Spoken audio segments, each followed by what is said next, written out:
ఆంధ్రప్రదేశ్లోని అన్నమయ్య జిల్లా రాయచోటిలో మాండవ్య నదీతీరాన వెలిసిన శ్రీ వీరభద్రస్వామి ఆలయం సుమారు 1000 సంవత్సరాల నాటి పురాతన క్షేత్రం.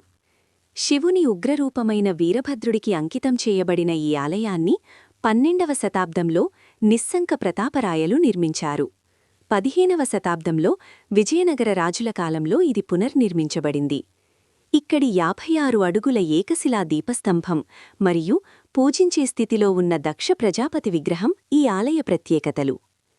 క్షేత్రపురాణం చరిత్ర. ఈ కథ బ్రహ్మమానసపుత్రుడైన దక్ష ప్రజాపతితో మొదలవుతుంది. దక్షుడికి శివుడంటే అస్సలు ఇష్టముండేది కాదు. తన ఇష్టానికి వ్యతిరేకంగా తన కుమార్తె సతీ శివుడిని వివాహం చేసుకోవడంతో దక్షుడు పగ పెంచుకున్నాడు. శివుడిని అవమానించాలనే ఉద్దేశంతో దక్షుడు ఒక భారీ యజ్ఞాన్ని, దక్షయజ్ఞాన్ని ఏర్పాటుచేసి శివపార్వతులను తప్ప మిగిలిన దేవతలందర్నీ ఆహ్వానించాడు. శివుడు వారించినప్పటికీ సతీదేవి తన తండ్రి ఆహ్వానిస్తాడనే ఆశతో యజ్ఞానికి వెళ్ళింది.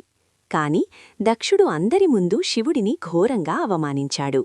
భర్తకు జరిగిన అవమానాన్ని భరించలేక సతీదేవి యజ్ఞగుండంలో దూకి ఆత్మహుతి చేసుకుంది. ఈ వార్త తెలిసిన శివుడు తీవ్ర ఆగ్రహంతో రుద్రతాండవం చేశాడు.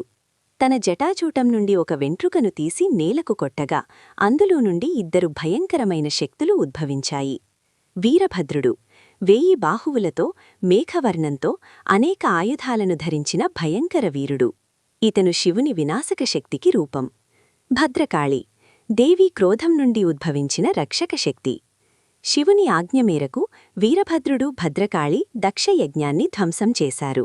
చివరకు వీరభద్రుడు దక్షుని శిరస్సును ఖండించి యజ్ఞగుండంలో వేశారు.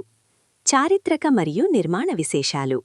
నేపథ్యం: 12వ శతాబ్దంలో నిర్మించబడిన ఈ ఆలయం కాలక్రమేణా కాకతీయ గణపతి దేవుడు మరియు శ్రీకృష్ణదేవరాయలచే పునర్నిర్మించబడింది. నిర్మాణ శైలి: విజయనగర వాస్తుశైలిలో నిర్మించబడిన ఈ ఆలయానికి తూర్పు, ఉత్తర, దక్షిణ దిశల్లో 3 ప్రధాన గోపురాలు ఉన్నాయి. 56 అడుగుల దీపస్తంభం. ఇక్కడ ఒకే రాతితో చెక్కబడిన భారీ దీపస్తంభం పర్యాటకులను ఆకర్షిస్తుంది. సూర్యకిరణాల దృశ్యం. ప్రతి ఏటా మార్చి నెలలో ఒక వింత జరుగుతుంది.